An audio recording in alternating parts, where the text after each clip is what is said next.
Fabulous. Welcome, everybody. I can see people trickling in, which is very exciting. If you want to, as you're coming in, if you just open up the chat function and just pop in the chat where you're from, it'd be really nice to hear where everybody is joining from today. Birmingham, yay, I hope you're done with the worst of the weather up there in Birmingham. We've still got the tail end of Eunice down here in Bristol, making life a bit spicy and interesting. Lancaster, Peterborough. Oh, Mr. Timmis in Derby, how are you? Winchester, North Yorkshire. So we've got people joining from all over. I wonder if we've got anyone from outside of the UK here. Dumfries, Hythe in Hampshire. I was born there. Windermere. Fabulous. Gosh, we've got everyone from all over. Isn't that fabulous? Giggleswick, that's a fabulous place name.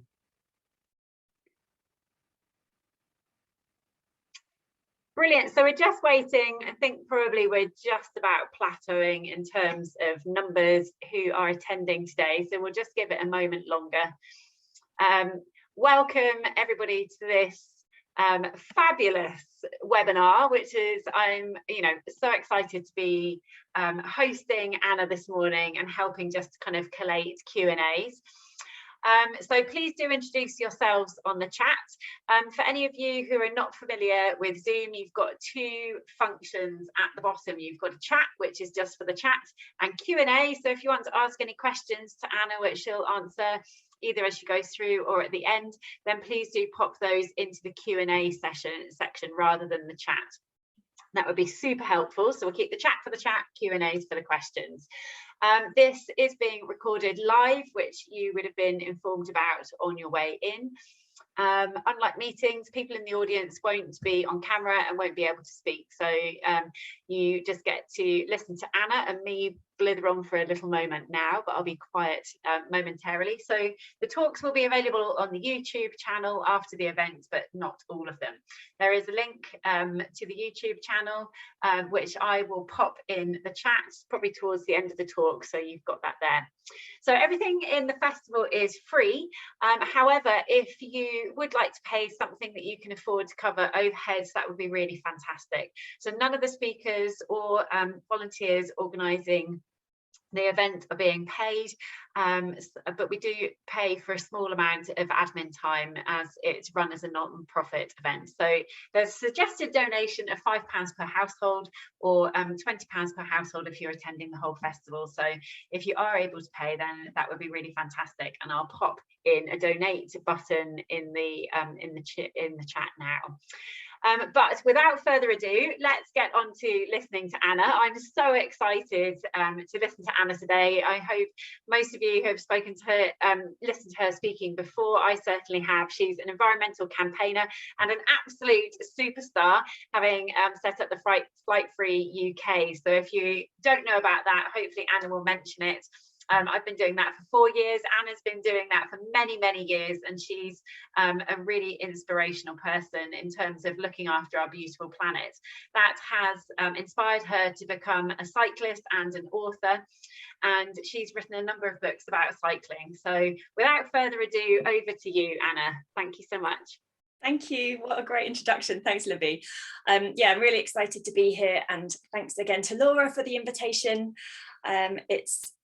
It's a shame, isn't it, that we're not able to meet again in person for the Cycle Touring Festival, but it does mean that we can have these fantastic online talks, and I've been to a couple myself, and it's been really inspirational to hear these stories from everybody, and it does mean that you can join from all across the UK and even across the world, which is fantastic. And obviously, yeah, we're not sitting in a field in the beautiful Ribble Valley at the moment, but hopefully you're all very comfortable and very inspired, and you've got your cups of tea and you're all happy and ready to listen. So I sounded like a school teacher then, didn't I? I hope you're ready to listen. So yeah, just to kind of give a slight introduction to my talk. Last year, the year of COVID, I decided I would take on a new project, which I called 52 Bike Rides. And the idea was that every weekend or every week during the year, I would go on a different bike ride. First of all, to be able to tease some kind of adventure out of this awful stay-at-home situation we were all in. I think one of the main motivations, if I'm honest, was looking back on 2020, which had started off very positively and kind of normal, whatever that means, full of plans and exciting travel adventures on the horizon, and you know, the kinds of things that we tend to look forward to in our year. And then of course lockdown came along and we couldn't do any of them. And I thought at the beginning of 2021, I thought, I really don't want to have another year like that, where I'm just sitting at home and, you know, being frustrated that I can't go anywhere. So I thought, okay, well, my way of getting out of that and weaving adventure into my life is to take on this project and start this project. So not only was it a way to kind of get that adventure into the year of 2021, it would also be material for another book. So as Libby said, I've got a couple of books that I've written. Here they are. Can't not plug these, obviously. Right, so this is my first book, Eat, Sleep, Cycle. That's my Twitter name, by the way. So if you want to follow me on Twitter, that's what I am, Eat, Sleep, Cycle. And this I wrote back in 2015 about my cycle ride around the coast of Britain. And that, just to kind of follow on a little bit from what Libby said about my flight-free adventuring. So I'm the director of Flight Free UK. It's a campaign group that asks people if they could take a year off flying. Yes, I know we've all just done that. But it's about reducing emissions and trying to change the way we think about travel and addressing the climate crisis, basically. And this book details my kind of first big adventure when I had decided to stop flying. So that was 12 years ago, I think. I made the decision not to get on a plane again.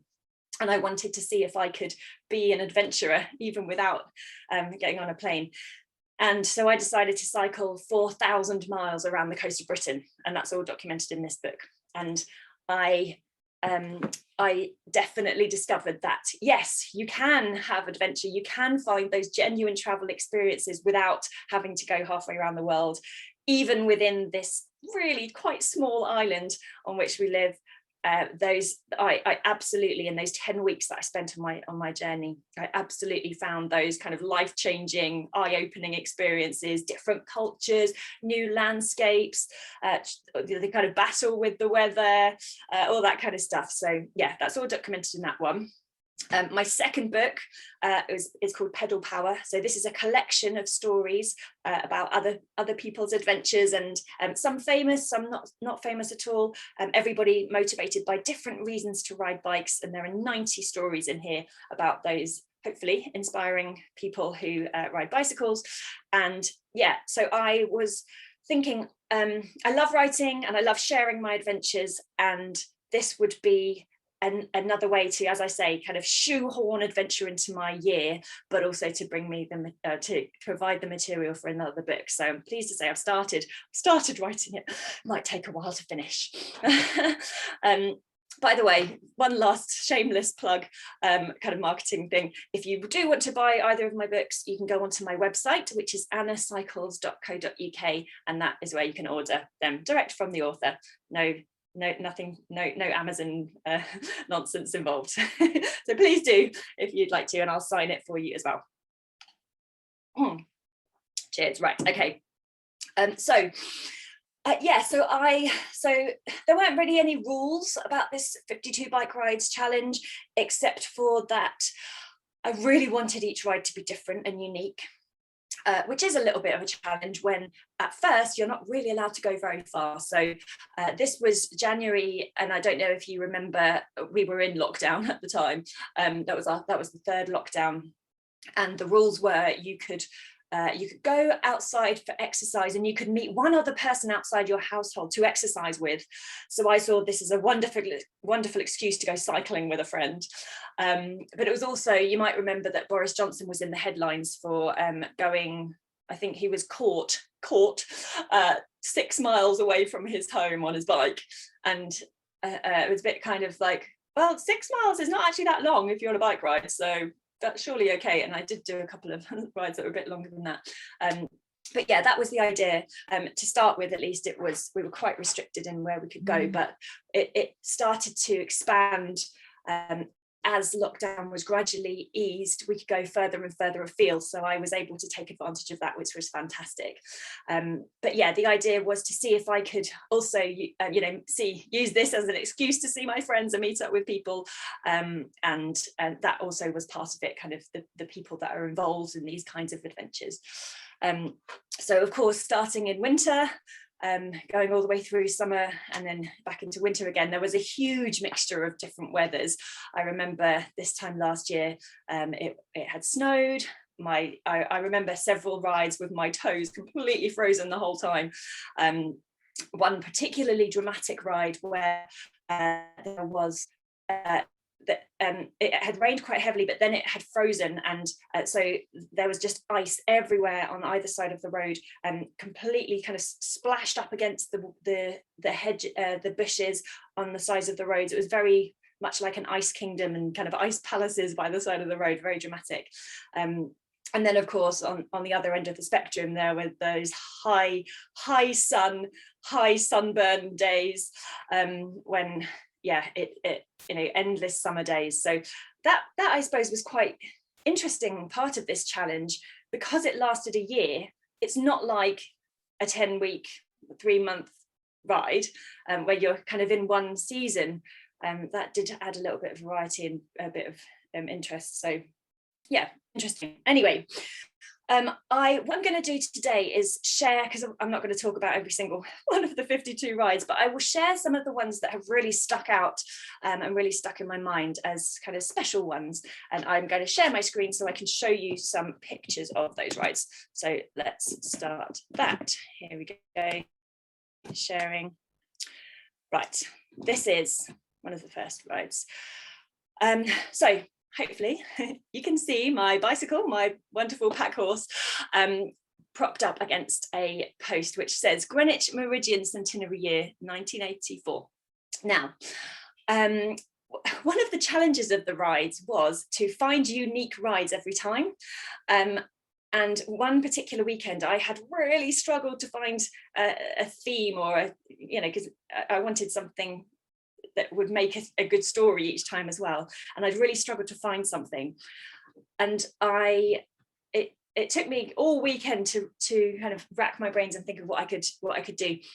And I realized that I lived maybe 2 miles off, or 2 minutes off the Meridian line, which is the invisible random line that we divide our globe with, stretching north and south from Greenwich. And at the centenary centenary is a bit complicated, that it was officially, the Meridian line was officially assigned to Greenwich in 1884. So in 1984, it was the centenary of that, and many local councils decided to mark that with little plaques or bollards or whatever kind of marker they could, or they wanted to. And it really varies by local authority, but this is the one that East Herts chose. So there are loads of these bollards on residential streets and wherever the roads happen to cross the Meridian line. So my ride was to zigzag across the line and to find all these markers and steadily make my way north. So this is one of them. Hang on, sorry. Oh, okay. So yeah, some of them are a little bit hidden. Some of them are very celebrated. So this is one in a little village called Cold Christmas. Very charming name. And a lot of the markers were doubled up with oak trees. So one of the ideas was to plant the Millennium Tree Line, which would be a line of trees that would then be similar to the Great Wall of China in terms of its visibility and its prominence on the landscape. Now, lots of the trees died, as you can imagine, but there are some which are there, and they're just, it's really remarkable, just having this kind of line of trees and line of bollards just heading, stretching along the Meridian line. And I found it very exciting to find each one. And yeah, really, it gave a really lovely narrative to the rides. And that has given me more ideas for future things. Took me a couple of days to do my kind of to find all my local markers. But the Meridian line in the UK stretches from, it's on the south coast near Lewis. I've temporarily forgotten the name of the town. Yeah, obviously there's a marker right on the coast of where the Meridian line crosses the south coast of England, and then it comes up through London, through Greenwich, through Hertfordshire, up through Cambridgeshire, and kind of passes off the edge of the cliff again, north of Hull, so in South Yorkshire. And to follow the whole line, that would be a wonderful ride. I've got some ideas for that kind of thing, packing up my tent, heading up and just finding all the markers and just keeping following it. There's a good website which shows you where all the markers are and shows you what they are, and gives a little bit of history of the line as well. This is all the kinds of things that really fascinate me. So finding something that's historically significant as well as fun to ride. So that was the Meridian line. Okay, next. Now this is a nice little story. So okay, so this I had set out one morning to ride to my orchestra. We had an orchestra rehearsal about 60 miles away from where I lived, so we were quite far into the year by this point where 60 miles was allowed. And I had crossed over the Grand Union Canal as part of the ride. Now, I am a massive fan of canals. I live on a narrowboat. I'm a bit obsessed with waterways. So as I crossed over the canal, I thought, oh, I'm just going to go and have a look at the lock, and just have a quick snack here, because this is a great place to stop. And I was just sort of staring down the canal, and as I was standing there, I noticed two touring cyclists coming along, very heavily laden, and I thought, oh, I love talking to touring cyclists. We always have an affinity, and we've always got lots to chat about. So I just stood there waiting, and as they came up, I had to direct them because they kind of went the wrong way under the bridge. And so as they came up and around, I started talking to them about where they were going and where they had been. And this guy on the right, he's called Will, he said, "Are you Anna Hughes?" And I just laughed so much. So I never met these guys before. Dom on the left, Will on the right.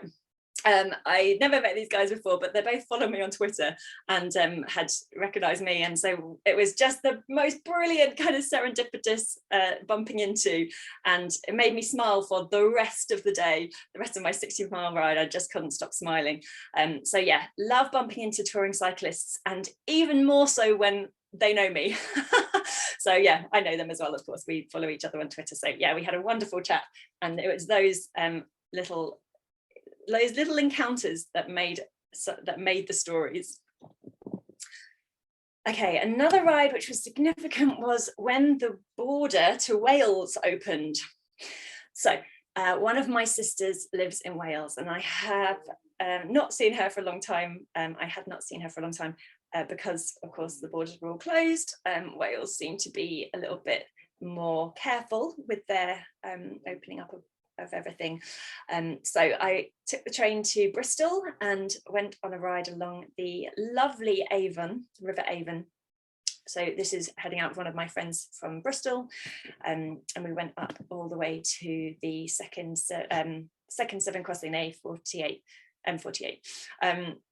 Sorry, no, this is the original Severn crossing, not the second Severn crossing, the suspension bridge across the Severn. And this is such a significant place. I don't know if any of you have ever ridden across this bridge, but this is a cyclable suspension bridge as part of the National Cycle Network. There's a cycle track on both sides, and it's incredibly majestic and very significant because you're crossing a border between two countries, and it's very exciting to reach the other side, and the Croeso Cymru sign at the other side, welcome to Wales, and then coming back this way, welcome to England. And yeah, these huge bridges, huge rivers, they're such exciting and kind of breathtaking structures that riding across them is always very humbling, I suppose. There's quite a few suspension bridges in the UK that you can cycle across. This one, the Humber Bridge, the Forth Bridge, they're all the Keswick Bridge. that's not Suspension Bridge, sorry. Yeah, the majesty of them all is absolutely, yeah, really catches your throat, really catches you in your throat. So that was a significant one as well.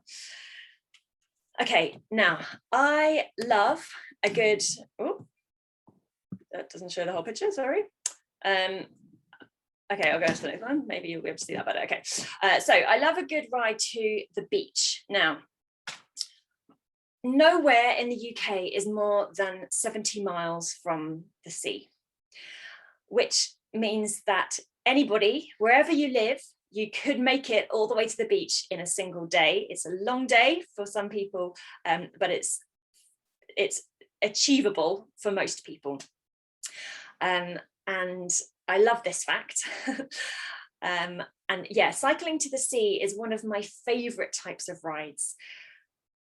I find it quite simplistic, but also quite romantic that you can just set off, cycle in a single direction in a straighter line as you can manage until you can go no further. So you just keep cycling until you see the sea, and then that's it. Stop, salt water ahead. And of course, you're rewarded with a swim in the sea, which is something that I love doing.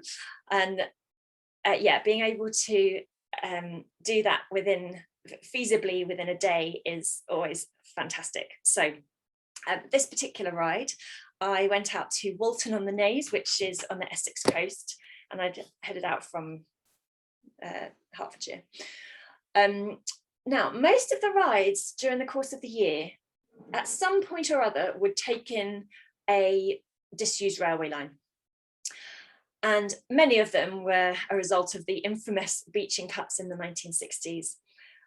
Not all railway lines closed because of that, by the way. I think he does get a bit of a bad rap for a lot of them. But yeah, this was kind of the age of the motor car, and many unprofitable lines got the axe. And this is one near Stansted Airport, Bishop Stortford, and it's a long ride. Yeah, one of the ones that just has it allows you to go quite it allows you to go quite a steady distance, although the surface isn't amazing. So if it's not great weather, then it will be quite boggy in places. But at one point, so they have a preserved railway station at Rain, and a carriage, an old carriage, which is on the old rails, and inside is a museum to the old railway. And there's a cafe in the old station building. So yeah, fantastic to ride along there and to find out a little bit about the history of the railway line. It actually, coincidentally, if this train line had still been in use, it would have taken me exactly to my destination. So yeah, this is kind of my replacement for the train that no longer runs, me riding all the way there to the sea. And I got there and dipped my feet in the sea. Oh, what a wonderful, refreshing end to a bike ride. Wholeheartedly recommend it. Absolutely satisfying every time.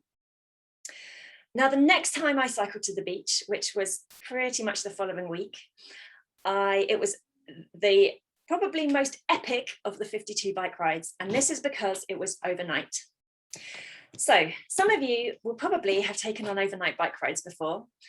There's the Dunwich Dynamo that leaves from London, which is quite a famous one. That's 116 miles northeast from London, and it arrives on the Dunwich, on the Suffolk coast at Dunwich.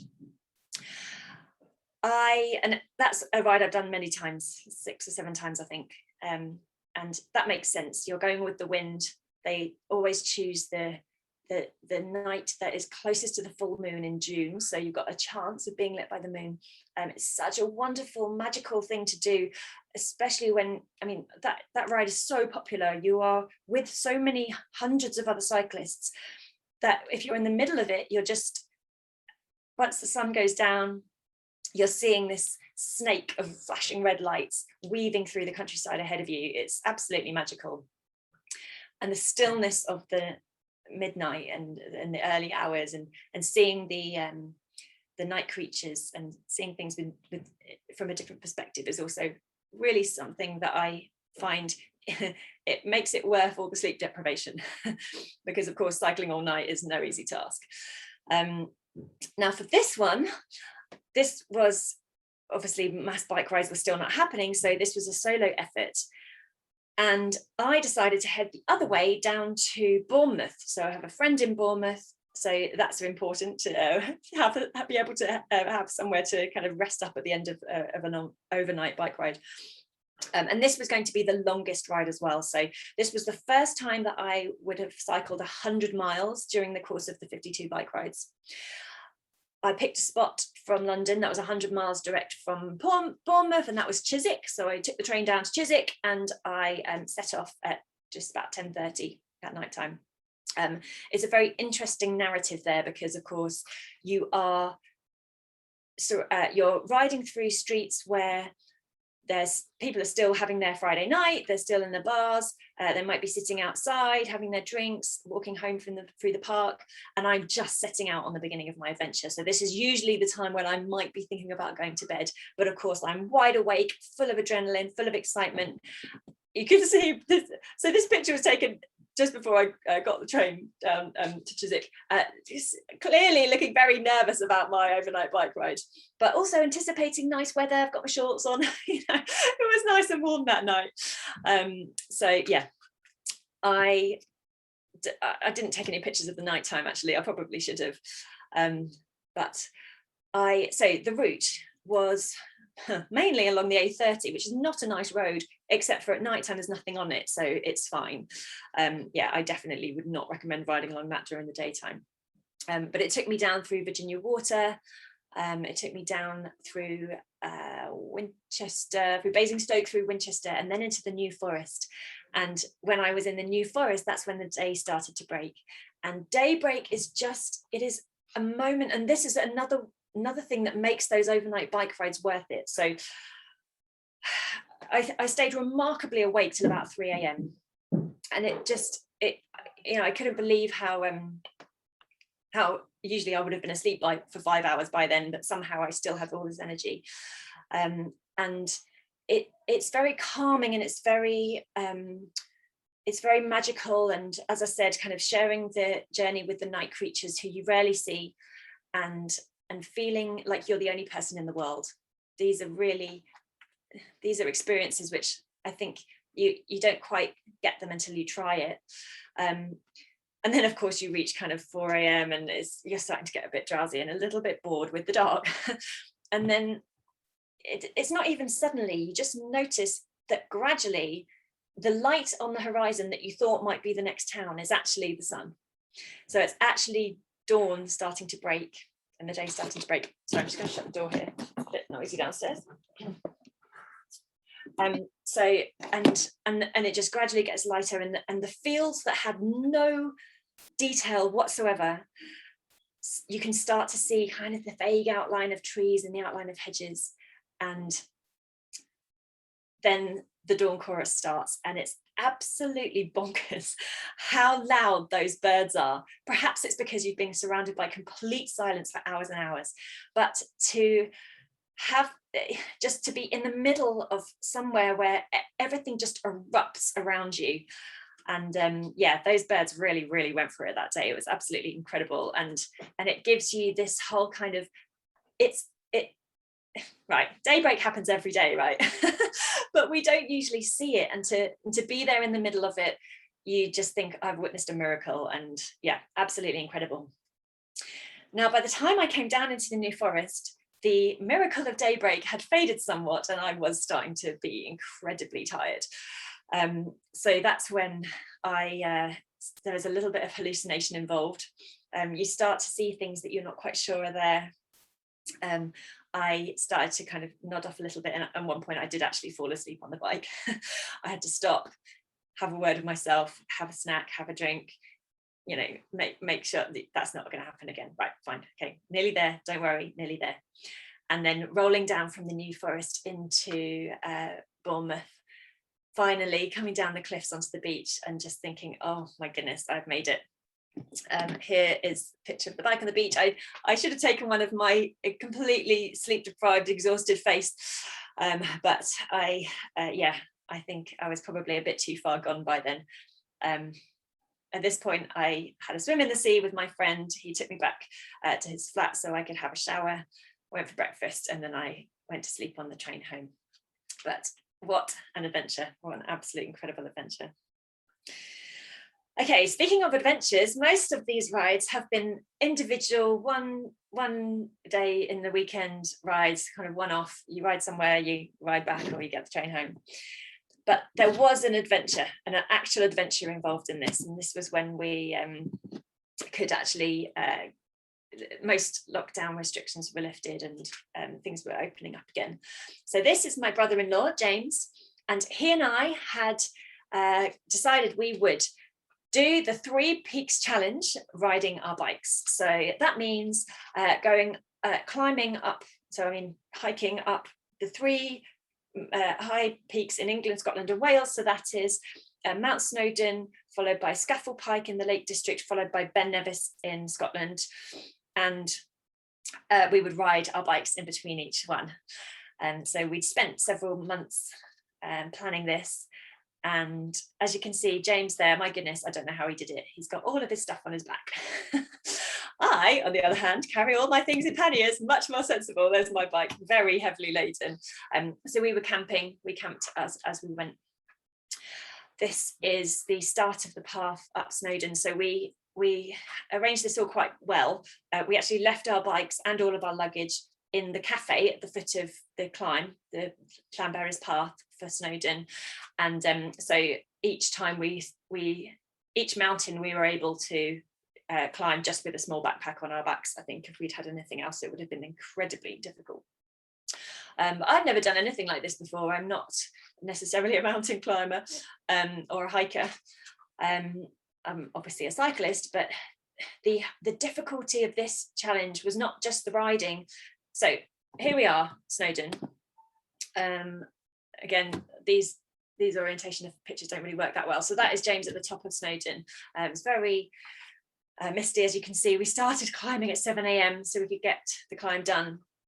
And the mist cleared on the way down. It's a fantastic view, actually. Oh no, these don't seem to be working now. Let me just try and reload that. Okay, view. Let's try again.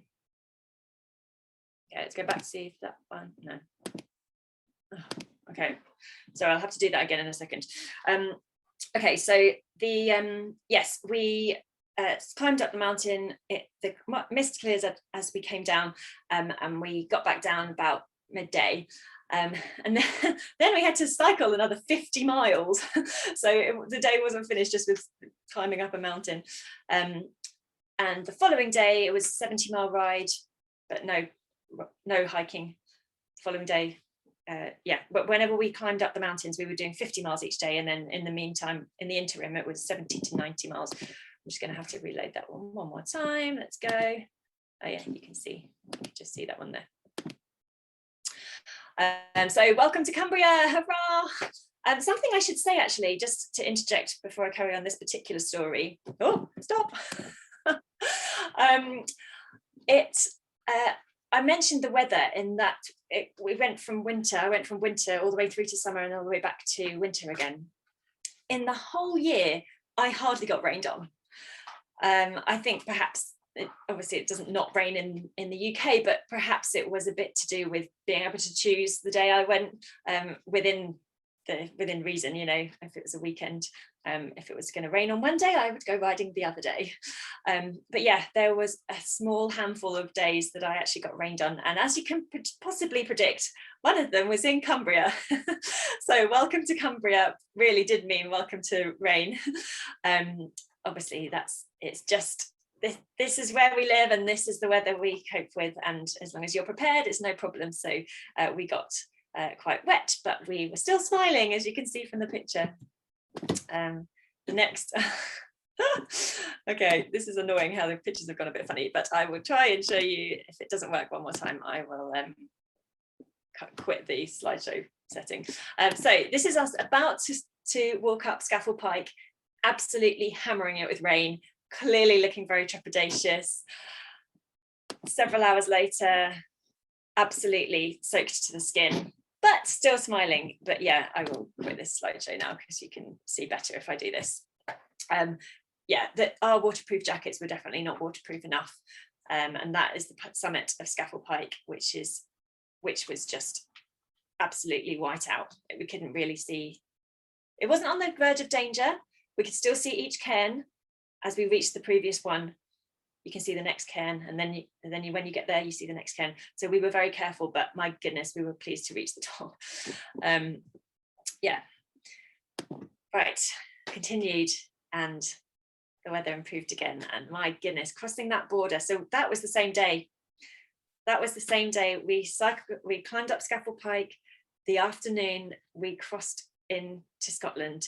Well, it was about 8 p.m. by this point, and the sun had come out again, and that was a tough day. It was really long, but my goodness, the magic when you cross a border, especially with a scene like that, absolutely incredible.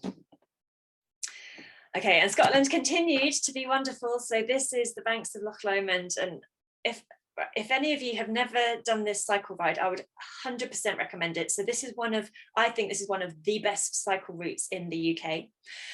We had stayed in Glasgow overnight, and we cycled along.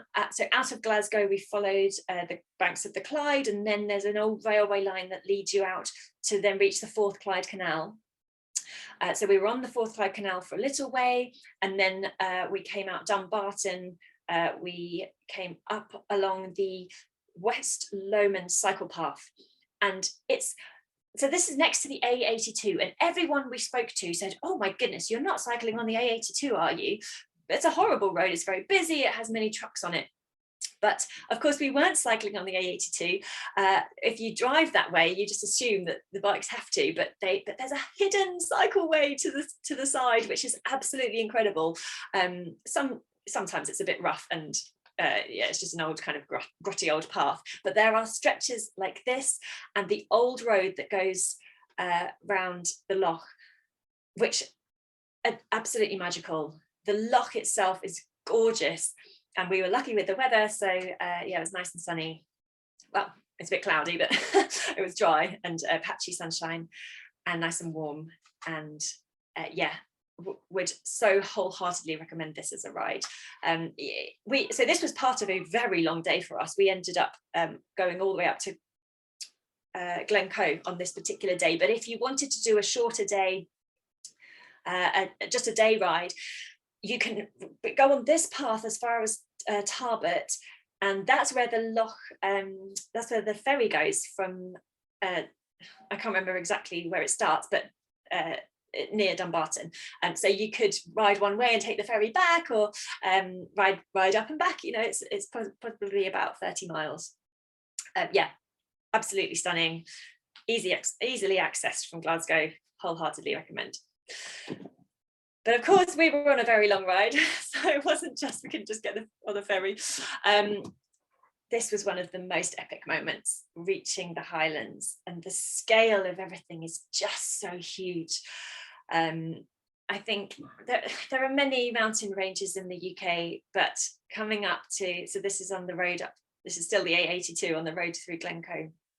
It's just, so this is the route I took when I did Land's End to John O'Groats, and in the Cicerone guidebook it says, on a clear day there are no finer views to be had in the whole of Europe, and I cannot agree more. When I had done it before on the Land's End to John O'Groats ride, it was complete whiteout. It was absolutely, I don't mean whiteout, it was just incredibly rainy and very cloudy, and I had very little to see. I couldn't see much. So to go back and to have this weather was absolutely stunning. It was very moving for both me and James. This had been a route that he had driven a lot as a child to go visit Granny. So for us both to be cycling across Glencoe in this circumstance was really quite moving for both of us. And I just couldn't stop taking pictures. In fact, both of us nearly came off our bikes at one point, because on the downhill from Glencoe, it's a really long and quite fast downhill, and we just we both kind of slammed the brakes on to take pictures and nearly fell off, tumbling down over the side of the barriers. But yeah, with scenes like this, your mouth is open the whole time. So this is coming off the pass of Blencoe. Oh, I mean, I can't, you can see. And then we reached Fort William, and oh goodness, such excitement. We were really pushing it. So that had been 2 days of walking up mountains and then cycling 50 miles, 2 days of 80, 90 plus miles. And this one was the final day coming into Fort William. And my goodness, when you reach something like that, it's incredible. So just to defy all expectations. So when you start something like this, you kind of know there's a chance you're not going to make it. But standing at the foot of Ben Nevis, as you can see how incredible this weather is. We got very hot walking up that mountain, and there's my cycle touring festival water bottle at the bottom. Yeah, I mean, just look at this. How lucky were we? That is looking out. I think that's sky in the far ground, actually, in the far distance. Yeah, being at the top of this isn't quite at the top, going up the highest mountain in the UK and having a 360-degree view. Oh, I can't believe how lucky we were. And it's just incredible to look out and you're just seeing a carpet of peaks. Words can't really describe it. Here's us at the very top. So yeah, there's our view, and that's the Great Glen behind us, with Loch Ness, Loch Lochy. It's a bit of a lochy loch, that one. Loch Oik. Yeah, so absolutely thrilled that we made it, and completely exhausted. But what a wonderful adventure we went on. Okay, so just a couple more rides to tell you about now. And one of them was one that really meant a lot to me on a kind of reflective level. So I already told you about my journey around the coast of Britain, which, by the way, Eat Sleep Cycle, available from my website. So this was my first ever big tour, 4,000 miles. I started at Tower Bridge in London, and I cycled along the coast, the banks of the Thames until I reached the sea, and then I followed the sea until it reached the Thames again, and then my final day was following the Thames back into London. And so for the next ride, I decided to recreate that, and because this was 10 years to the day since I had done the ride. So I didn't go all the way to the mouth of the Thames. That was quite a long ride. So I went to Rochester, took the train down to Rochester. Here I am at Rochester Castle, preparing to follow the Thames back into London, the same as I had done all those years ago, 10 years ago to the day. So yeah, it was a very moving ride, very emotional. Here is the Thames. So this is just opposite the Rainham Marshes, kind of round Erith, Thamesmead area, really where it's still marshland before it gets built up. So being this, yeah, it was obviously a massive trip down memory lane. It's really interesting to see how the Thames had changed in many ways and hadn't changed at all in many ways. We try to really control rivers, don't we? We hem them in a bit and don't let them do their thing, really. But yeah, so on the natural side, it still kind of looked quite similar. On the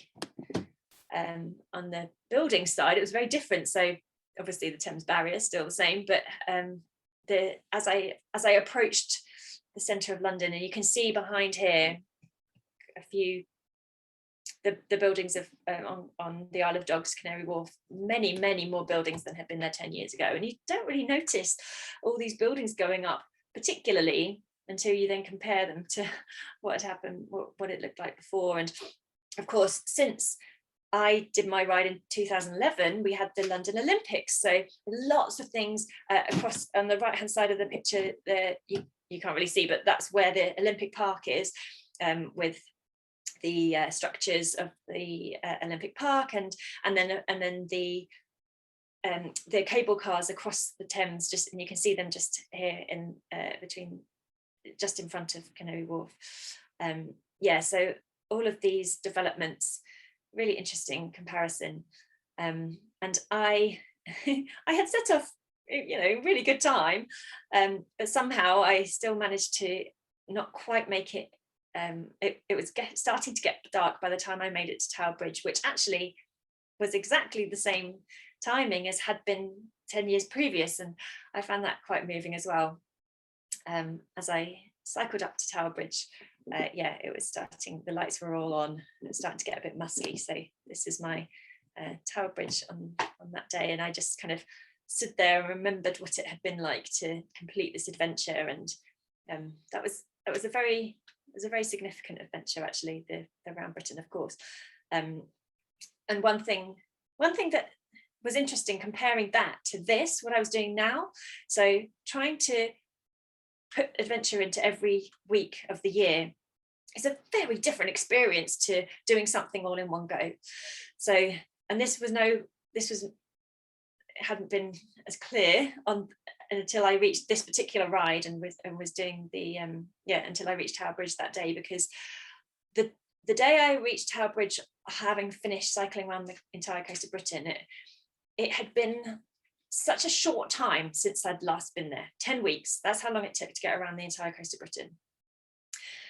But it had been the longest time because it had been so life-changing. And to have that concept of, I can't believe that since I have been here, all I've done is ride my bike, and I have seen so much. So bringing back those memories and those feelings was really quite emotional. But it did, it kind of brought home that this was a very different type of experience and a different type of challenge. In between each of the rides, I was just carrying on with real life and doing my weekly tasks and being at work and seeing people and trying to not read the news too much and all that kind of stuff. And it was a very worthwhile project, but it was very different from doing an adventure in its entirety in one go. And yeah, I think that kind of hit me that day. Okay, now to finish off, there are just a couple of rides left. So by the time I got to, I suppose the question is, did I make it? Did I finish the 52 rides? By the time I got to the middle of December, I was pretty much on schedule. I just got a couple left to go. And then I got COVID. So the thing that we've been avoiding this whole time and that have been bringing the world to its knees, finally made its way into me. And yeah, I had, it was not bad. I'm sure that most people who've had COVID in the last few months have had it pretty mildly. I've been, got my vaccination and all this kind of stuff. But it did mean it came along. I tested positive on the day I was supposed to go to see my big sister in Cardiff, and I was going to go on a ride there. That would have been my third from last ride, around the Cardiff Bay, across the barrage, or up the Taff Trail, with my family and my niece, and that would have been really fun. But of course, couldn't do that. So I was stuck at home for 10 days, making sure that everybody was safe, and living by yourself, that's a bit of a nightmare. The day I was released on Christmas Day, which was good in some ways, but also it was only cutting it fine. All of our Christmas plans had been cancelled, and there's a couple of other COVID cases in the family as well. And the intention had been, so the Christmas Day ride was always going to be my penultimate ride, and the intention had been to go to get up on Christmas Day, go for a lovely relaxing ride, earn my Prosecco for when I got home, all that kind of thing. And that was going to be the narrative. But my Christmas Day ride instead was riding to my sister's house, because I was going to spend Christmas Day with her, and the train, I couldn't take any train because trains don't run on Christmas Day. So yeah, it was a challenging ride because I was still ill with COVID, and well, you know, I was out of my isolation, but it really takes it out of you. So this was already looking like not the ideal end to the challenge. When you take on anything like this, you always project what's going to happen by the end, and you always, you know, have these kind of romantic ideas of how it's going to finish, and this definitely was not part of the plan. Even more not part of the plan though was the final ride. So I did the Christmas Day, getting to my sister's. Christmas Day was fine. Coming back, I had laden my bike with my hundreds of presents. My bike was exceptionally heavily laden and very very topply, very unbalanced. And what had happened was this collateral damage. You can see my right brake lever there, completely snapped. What happened was I put my bike on the train and it fell over, which is not, you know, not in itself a game over injury, except for the brake lever got stuck in the edge of the bin and ripped off. So I had no front brake, which is not a safe way to ride. I'm very reluctant to get on a bike if it doesn't have working brakes. My back brake wasn't particularly good either, so I wasn't gonna ride that. But that happened just before my final ride was supposed to happen, which was supposed to be New Year's Eve. So that was going to be the conclusion of the story, but I couldn't. So first of all, I had been out of action, then my bike was out of action, and it was, I was so gutted, and at the same time very proud of my bike for having lasted this long. So this is the bike I've always done all my tours on, including the Round Britain tour, and she had lasted all the way up until the very last day of the year, which was very impressive. And I was but yeah, I mean, this is terminal, you've just got to replace the lever. So I had to wait until the parts arrived in order to do that, which meant that I didn't complete the 52 bike rides within the year. It was the following week, the 7th of January, when I managed to finish it. But I did finish it, and here I am with my new brake levers and back on my bike. And the relief of when you can't do something and then being able to get back on, you feel doubly free and you feel doubly in love with your bike. And yeah, I had a wonderful ride for the final ride, just kind of rounding the whole thing off by I took in a few different bits of some of the routes that I'd done throughout the year.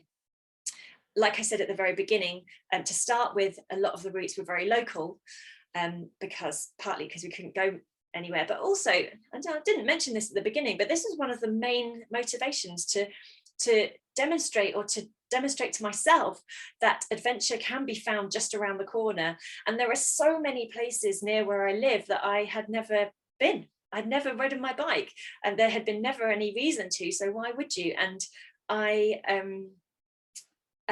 discovering those little lanes and those alternative routes, even if it's just a parallel route to one that I am familiar with, suddenly it's completely unfamiliar and completely eye-opening and a massive adventure, even though it's only 5 minutes from where you live. And I loved that aspect of it. I really, really loved that. So yeah, it wasn't all about the 3 peaks and the riding overnight to Bournemouth. It was about those localized, finding those special places. And so for the final ride, I did a route that would sort of take in a lot of those rides to kind of round off the whole thing. And actually, quite poetically, the very end of that final ride was the ride I did on the very first day, the very first ride I did, which was simply riding down the Lee Valley to see a friend. So yeah, it kind of all came full circle, and even with those couple of hiccups at the end, it did all work out in the end. So that is my overview of my 52 bike rides. Obviously, so many more stories to tell, and I hope I can tell them nicely in this book I'm writing. It's going to take me a little while to put everything together. I made notes as I went through, so it wasn't the case that I would have ended the year with a book all ready to go. I've ended the year with 52 stories to tell, and I've when I got home from each ride, I was a little bit too tired to actually write effectively, so I just made notes about where I'd been, and I'm in the stages now of writing it all up, and hopefully we'll put together to make a lovely story. But there we are. I'm really happy to take questions if anyone has any questions, but I'm also very happy to wish you well for your weekend. So back over to Libby. Gosh, Anna, thank you so much. Well, that's so lovely to hear about all of your missions. We've got a couple of questions in the Q&A session. So Kath asked most recently, how far was your Rochester to central London ride? It looks, from just kind of a quick search on maps, it looks like 36 miles along the Thames path. Is that the route that you took? I took a little bit of a further one, so I was a bit more winding with it, and I did take a wrong turn actually at one point and ended up lost in the marshes at Thamesmead, so I had to wiggle my way back a bit. So yeah, I think overall mine was about 55 miles that day, which is possibly why it took me a bit longer to get to Tower Bridge than planned. But yeah, you can go a little bit more direct. It's the National Cycle Network there. Yeah, so about 30 miles, I'd say. Gosh, it looks like it'd be a really beautiful route as well. Yeah, 35 miles, let's say. Don't want to oversell it.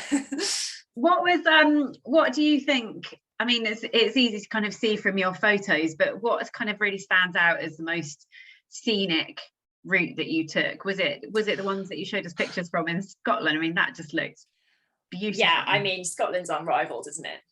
You know, there's just, yeah, everywhere you turn, like I said, you just can't stop taking pictures. It's incredible.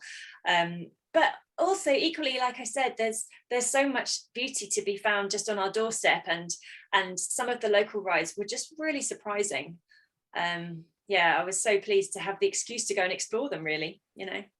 Yeah, I think that's been a really common theme, hasn't it, of COVID, just kind of really appreciating what's on your doorstep, from even being out in the park and seeing people who, you know, are marveling at the nature, you know, just looking at a tree or squirrels or something, through to, yes. And I saw a kingfisher. Amazing. Oh my God. Obviously can't take a picture of a kingfisher. That's yeah, always a bit impossible, but yes, all of these wonderful things that are just kind of, you know, they're so special. Absolutely. Yeah, and it's been a real kind of lesson in exploring your own backyard, and you know, like you say, that kind of adds to you know, all adds to the kind of flight through mentality of just thinking, well, you don't need to get on a plane to go and see all of this amazing stuff, and you might be kind of, you know, a bit more sure of the weather in other areas of the world, but we've got some pretty epic scenery right here in our own backyard, haven't we? Absolutely, yeah. And then we've got a question from Martin as well, from a bit earlier on. Do you know if other countries have also marked where the Meridian line passes through their country? Perhaps an idea for a tour? Yeah, I would love to do, yeah, absolutely. I think that's a great idea. And yeah, I mean, to do just the UK section is a lovely short adventure, but yeah, a longer tour, absolutely.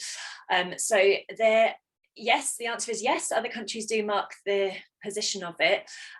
So I'm just going to check the website that I use to find the markers, because it's really useful. I think it's called East Meets West or something, and yeah,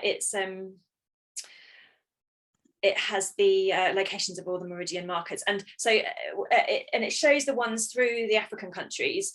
And they're not the same as ours. And like, I think there was a concerted effort in the UK to mark pretty much every road that has them.